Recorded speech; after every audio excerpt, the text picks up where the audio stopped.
सैकड़ों सालों तक इस देश की पहचान भारत नाम से ही रही। इसके बाद मध्य युग में जब तुर्क और ईरानी यहां आए और उन लोगों ने सिंधु घाटी से प्रवेश किया तो वो लोग स अक्षर का उच्चारण ह बोलकर करते थे। इस तरह सिंधु का अपभ्रंश हिंदू हो गया।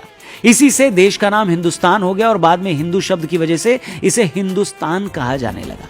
फिर जब अंग्रेज भारत आए तो उन्होंने सिंधु घाटी को इंडस वैली कहा और उसी इंडस वैली से देश का नाम इंडिया कर दिया। वैसे भी उनको भारत या हिंदुस्तान कहना मुश्किल लगता था तो उन्होंने देश को इंडिया कहा। अब सवाल यह है कि जब देश पर बाहरी लोगों का कब्जा था और उन्होंने अपनी सहूलियत, अपने कंफर्ट के बेस पर देश का नाम बदला तो हम कुछ नहीं कर सकते थे। वैसे भी कहा जाता है कि जब भी कोई देश दूसरे देश या कल्चर पर कब्जा करता है तो सबसे पहले उससे उसका नाम छीनकर उसकी पहचान बदल देता है। ऐसा ही भारत के साथ भी किया गया। मगर जैसे कि मैंने ऊपर कहा कि जिस दिन यह देश आजाद हुआ उसी दिन देश का नाम फिर से बदलकर भारत कर देना चाहिए था। मगर बजाय उस गलती को ठीक करने के हमने इस इंडिया नाम को अपनी पहचान बनाकर अपने माथे पर चिपका लिया। जब एक देश के तौर पर ओलंपिक या कोई दूसरा खेल खेलने हम जाते हैं और दूसरे हमें इंडिया के नाम से बुलाते हैं तो क्या वो इंडिया हमारी पहचान है? आखिर हमने ये क्यों कबूल कर लिया कि हमारी क्रिकेट टीम का नाम इंडिया हो, हमारा रिजर्व बैंक इंडिया होगा, दूसरे देशों में हमारी पहचान भारत नहीं इंडिया के तौर पर होगी? आखिर दुनिया में कौन सा ऐसा देश है जो आज भी उसे गुलाम बनाने वालों का दिया नाम ढो रहा है? बताइए, कौन सा ऐसा देश है जिसके नाम का उसके कल्चर से कोई लेना देना नहीं है? यह समझ से परे है कि जिस देश के संगीत से लेकर नृत्य कलाओं में शास्त्रीयता है, जिसके खान पान की भी अपनी देसी पहचान है, वो एक कंट्री के तौर पर इतने सालों से उधार का नाम ढो रहा था। यही सब वजह रही कि कई सालों से हमारे संविधान में इंडिया, दैट इज भारत में से इंडिया शब्द हटाने की बात होती रही है। मजे की बात यह है कि जो कांग्रेस आज इल्जाम लगा रही है कि उसके इंडिया गठबंधन से घबराकर बीजेपी देश का नाम बदल रही है, उसी कांग्रेस के पूर्व सांसद शांताराम नाइक 2012 में बिल लाकर इंडिया नाम बदलने की मांग उन्होंने की थी।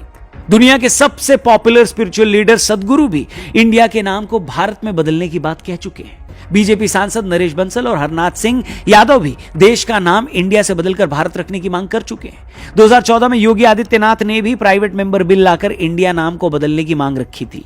साल 2020 में सुप्रीम कोर्ट में एक याचिका लगाकर यह मांग की गई थी कि इंडिया नाम गुलामी का प्रतीक है, इसलिए उसे हटा दिया जाए, और तब सुप्रीम कोर्ट ने संविधान का हवाला देकर याचिका को खारिज कर दिया था। यह सच है कि देश का नाम इंडिया से बदलकर भारत करने को कुछ लोग पॉलिटिक्स से जोड़कर देख रहे हैं, मगर यह भी सबके सामने है कि पिछले काफी वक्त से मोदी सरकार ने एक एक कर अंग्रेजों के वक्त की कई परंपराओं को बदला है।